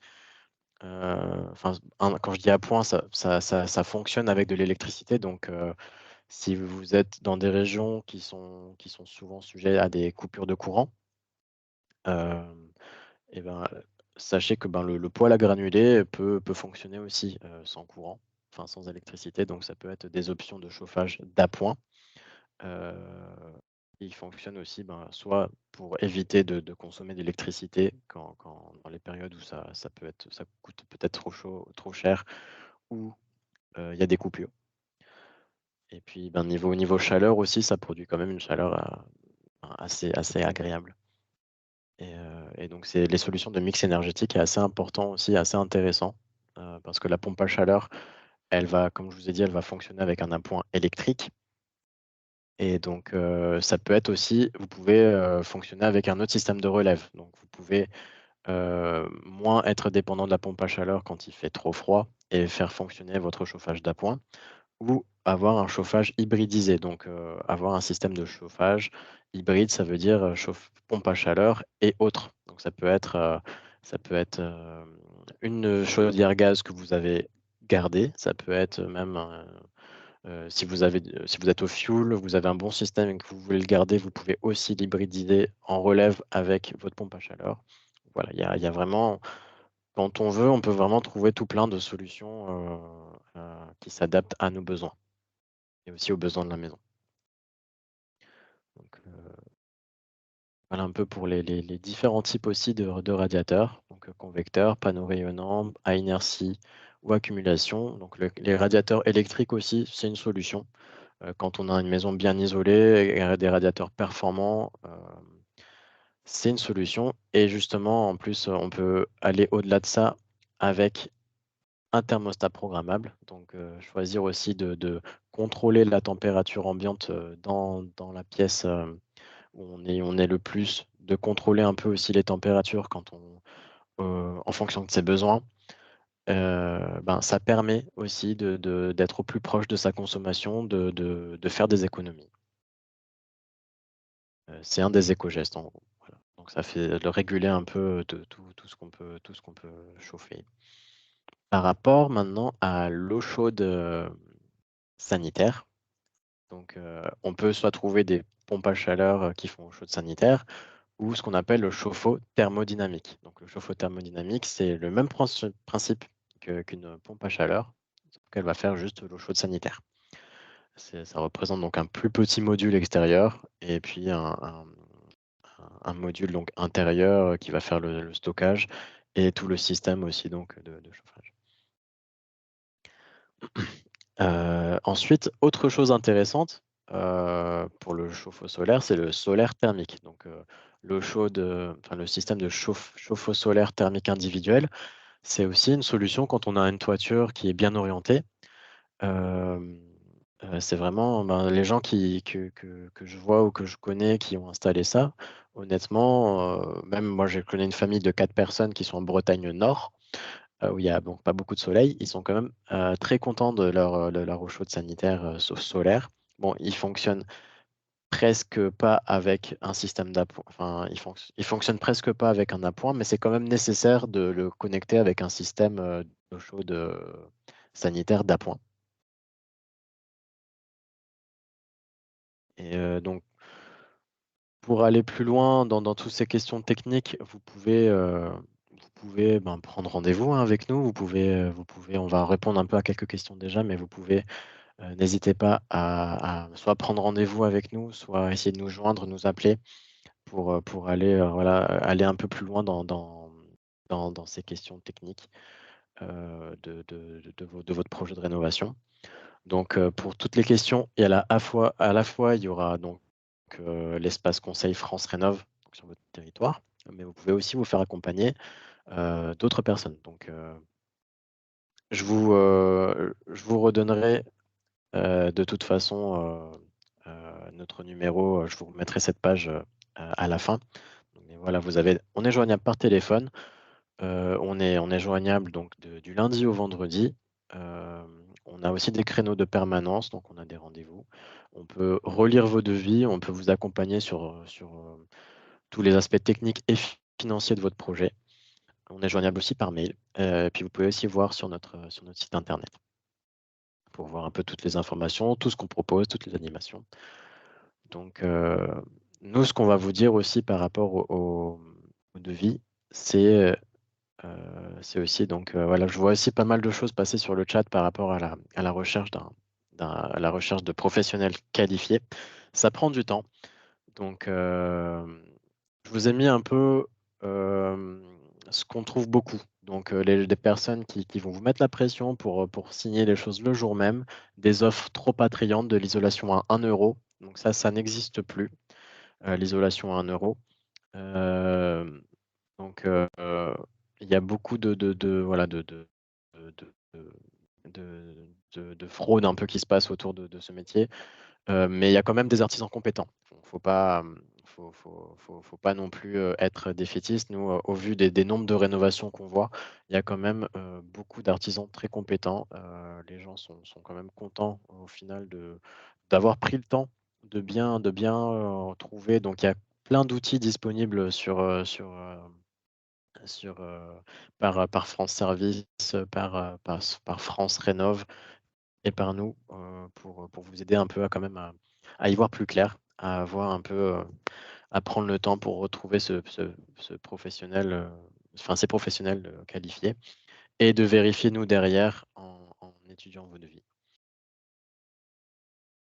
Donc, sur le site francerénov.gouv.fr, vous pouvez à la fois trouver des artisans RGE. Pour les aides financières, on va y venir un peu, mais heu, il faut passer par des artisans qui sont qualifiés, donc qualifiés, donc RGE, qui veut dire reconnu garant de l'environnement. Vous pouvez comme ça sur le site francerénov.gouv.fr, taper votre code postal, le domaine de travaux souhaités, ça peut être aussi des audits énergétiques, et un peu le rayon de recherche, donc dans l'idée, trouver quelqu'un qui est proche de chez vous. Vous allez trouver tout un annuaire d'artisans à contacter, et donc vous pourrez solliciter. L'idée déjà de passer par là, vous allez éviter tout risque de démarchage, si vous allez chercher des annuaires, sur d'autres sites où il faut taper, ben, quelques informations personnelles, ou ne serait-ce que votre mail et cetera, ou votre téléphone. Donc, là vraiment sur le site, francerénov.gouv.fr, vous évitez quand même ce genre de soucis. Hem, donc, pour faire clair, pour être clair, le démarchage commercial, est interdit, donc, depuis juillet 2021 en rénovation énergétique. Donc ensuite, aujourd'hui, ils passent par plein d'excuses comme quoi c'est pas du démarchage mais mais de l'information. Donc enfin, ils rusent par tous les moyens, mais en tout cas, sachez que si on vous appelle, et qu'on vous a rien demandé, que vous n'avez rien demandé surtout, c'est non, c'est interdit. Les services publics ne vont jamais le faire, donc s'il y en a qui appellent et qui disent que, ben, c'est France Rénov ou c'est un tel de l'État pour les aides de l'État et cetera, les services publics ne vous appellent pas. Donc ce ensuite, voilà, évitez aussi, comme je vous ai dit, téléphone et mail sur les sites internet et donc surtout ne pas donner suite et ne pas donner aussi d'informations personnelles.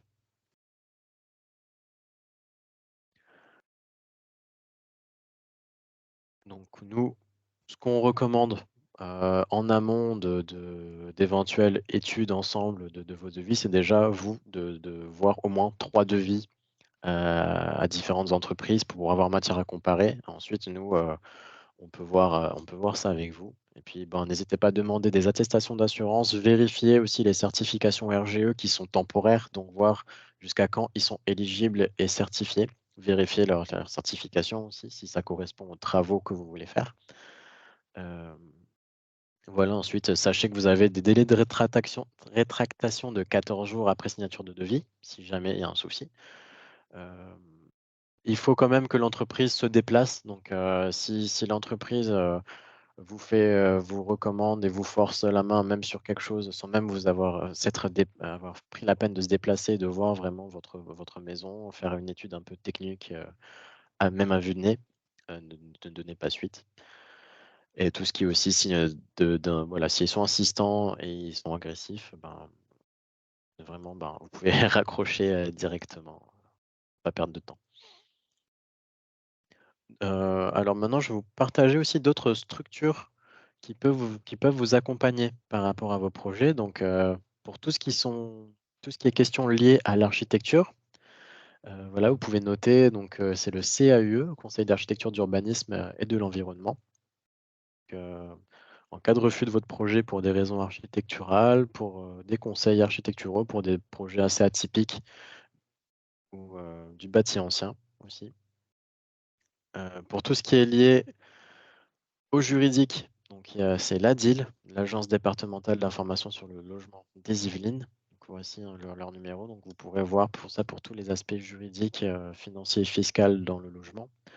Donc, vous voyez, nous, on est vraiment surtout des conseillers plutôt dans la thermique et la technique. On peut vous aider un peu sur, l'aspect financier, mais il y a d'autres structures pour gérer d'autres, enjeux, d'autres problématiques. Donc, mais on a ce qu'il faut, nous, on a les bases de données, les contacts qu'il faut pour, au moins essayer de enfin, pouvoir vous réorienter vers la structure qui correspond à votre projet. Par rapport aux maisons, aux bâtis anciens, donc, on a, quelque chose, enfin un organisme assez intéressant, c'est Maisons paysannes de France. Donc, c'est une structure qui est reconnue d'utilité publique qui, donc, ils sont un peu partout en France, donc mais en Île-de-France, ben, eux, ils ont pour vocation de préserver le patrimoine, rural, ancien, les maisons paysannes et cetera. Donc, pour, voilà, pour toute question, pour des projets assez complexes, n'hésitez pas à les contacter aussi. Et donc je vais passer, maintenant sur le volet, un peu des aides financières. Parce que donc pour tous les travaux dont on a parlé, évoqué, comme je dis, c'est vraiment un projet de vie, c'est des choses qui prennent du temps, qui coûtent des sous. On va pas faire, 2 projets de rénovation comme ça dans sa vie. Hem, donc, il y a des aides quand même qui sont disponibles pour ça. Donc, les aides de France Rénov', donc de MaPrimeRénov' qui sont qui sont gérés par l'ANA, l'Agence nationale de l'habitat, a défini plusieurs catégories de ressources, déjà parce que c'est des aides qui sont données sous conditions de ressources. Donc, voici déjà les critères d'éligibilité. Donc, j'avoue que là, bon, c'est pour les ressources de 2023. On est bientôt à la fin de 2023. Vous aurez les nouveaux barèmes pour 2024.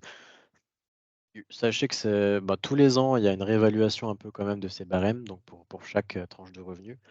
Heu vous pouvez, enfin, imaginer un peu qu'il y a à peu près 1 000 à 1 500 € de différence par barème pour une personne en tout cas. Heu, ça change pas non plus énormément, mais voilà un peu la base des ressources, des conditions de ressources pour 2023, qui sera réévaluée en 2024. Donc, en 2024, donc les aides pour les rénovations d'ampleur, donc qui consistent au moins de 2 postes, de travaux d'isolation, peuvent être éligibles, à des aides. Donc, que ça soit pour toutes les conditions de ressources, elles sont éligibles. Donc tout le monde vraiment a droit à des aides pour un projet, où il y aura au moins 2 postes d'isolation et il y aura quand même certaines conditions par rapport à la sortie des énergies fossiles, mais surtout pour le fioul. Mais en tout cas, sachez qu'il y a des aides, pour tout le monde. Il y a des dispositifs nationaux et locaux. Donc, là, ce dont je vous ai parlé, c'est donc les aides de l'ANA, c'est un dispositif national. Vous pouvez aussi potentiellement, selon là où vous habitez, trouver des aides locales. Donc, notamment en région Île-de-France, on a des aides pour, sortir d'un système principal de chauffage qui est qui fonctionne à l'énergie fossile, telles que le fioul, le charbon ou le bois. Donc, ça, ce sont des aides qu'on peut retrouver, heu, en Île-de-France et certaines aides aussi peuvent se cumuler. Donc vous avez les aides de MaPrimeRénov' et il y a aussi les aides, des énergéticiens, qu'on appellera les certificats d'économie d'énergie. Je vais vous en parler un peu plus tard, mais déjà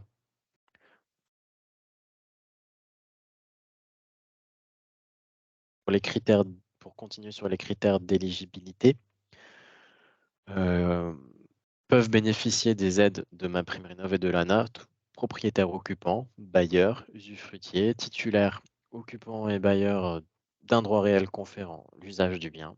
Heu, enfin, les personnes qui ne sont pas éligibles, ça va être surtout les nus propriétaires et tout ce qui peut être SCI, donc toute personne morale. Pour les logements, c'est des logements qui doivent, être datés au moins de plus de 15 ans.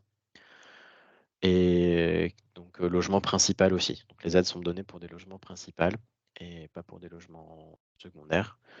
Pour, les propriétaires bailleurs, il y a d'autres aides qui peuvent aussi se cumuler dans des aides par rapport aussi à la modération de loyer et donc tout ça pareil donc, je vous adresse vraiment les grandes lignes mais n'hésitez pas à revenir vers nous pour avoir plus de détails, sachant qu'il y a pas mal de changements à venir en 2024. On n'a pas encore tous les tenants et les aboutissants pour 2024. Donc, n'hésitez pas à revenir vers nous en 2024 pour avoir un peu, à la fois parler de votre projet et aussi pouvoir être éclairé sur les nouvelles aides.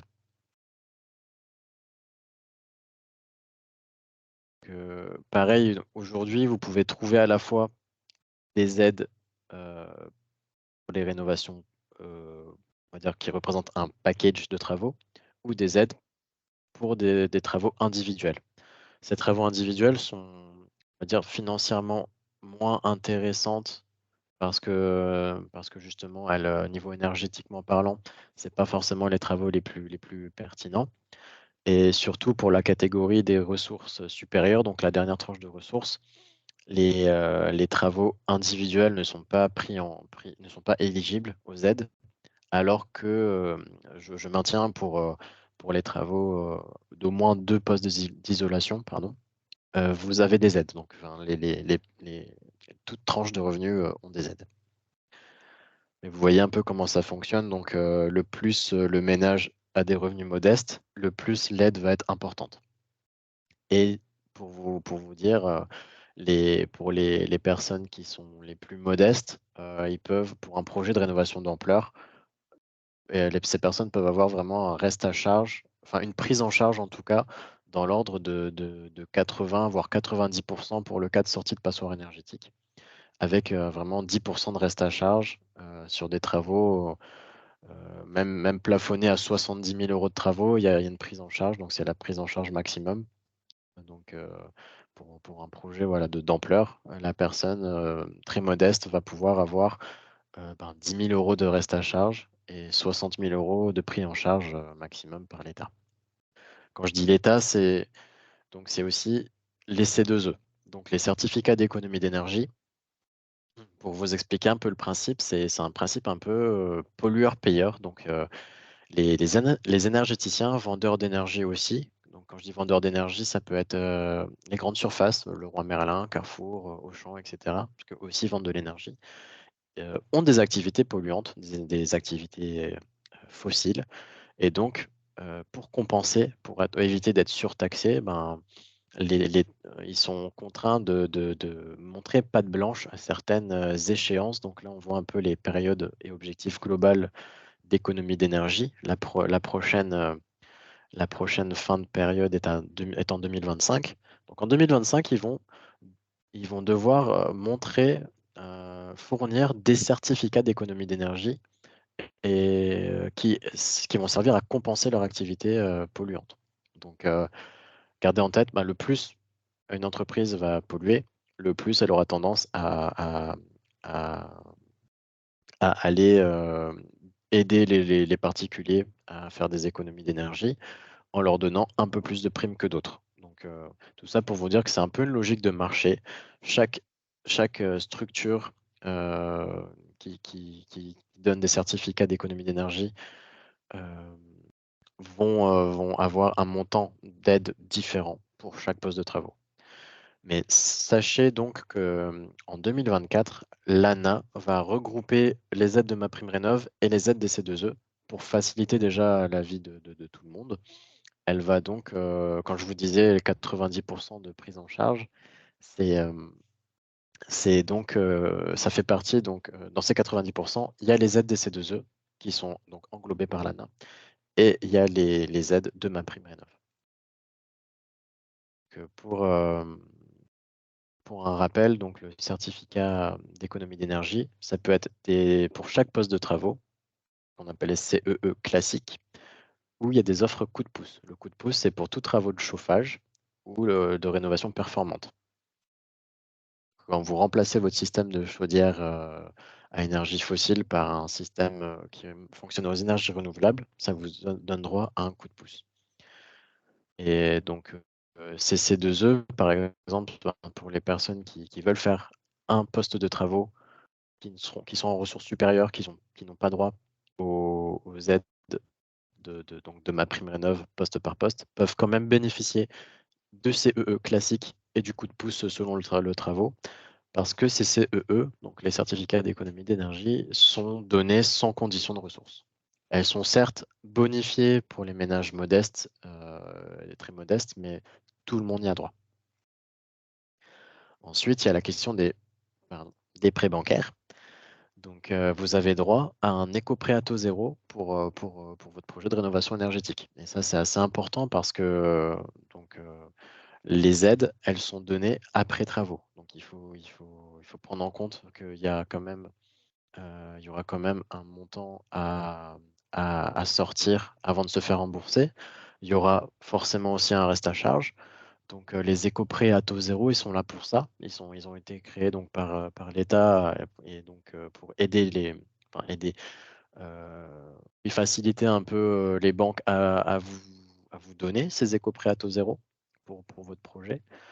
Donc vous voyez un peu, le plus vous faites des travaux, le plus vous avez droit à un éco-prêt à taux zéro, avec donc le maximum qui est, de 50 000 €, avec une durée de remboursement qui va jusqu'à 20 ans, donc à taux zéro. Et pareil, donc pour plus d'informations, n'hésitez pas à venir nous voir, pour d'autres, pour des informations complémentaires. Les travaux aussi vous permettent d'appliquer des TVA à 5,5 au lieu de 10 ou de 20. Donc ça, c'est pour tous travaux de rénovation, d'amélioration ou d'amélioration énergétique. Les travaux induits, donc si vous faites de l'isolation, sur vos murs, ben, tout ce qui va prendre en compte, on va dire, tout ce qui va être nécessaire pour finaliser vraiment votre isolation du mur va être pris en compte aussi dans les TVA applicables, réduits. Il faut quand même que le logement doit être achevé depuis plus de 2 ans et ça fonctionne pour résidence principale ou secondaire, maison ou appartement et donc il faut passer quand même par des, artisans RGE.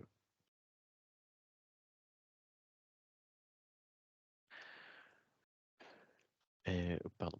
Donc, pour conclure, avant le temps d'échange, voilà un peu pour la chronologie d'une rénovation réussie. Donc la temporalité, gardez en tête qu'elle est très importante, de prendre le temps, hem, de prendre le temps avant les travaux, donc pour aller vraiment pour que l'étape pendant et après, eh ben, se passe dans le meilleur des mondes, dans le meilleur des cas. Donc venez nous voir, contactez-nous. On est un peu on va être vraiment le 1er levier, on va dire, de vos prises de décision, de votre projet et cetera. Ensuite, on va avec vous déterminer les travaux, vous aider aussi, si besoin pour finaliser les devis.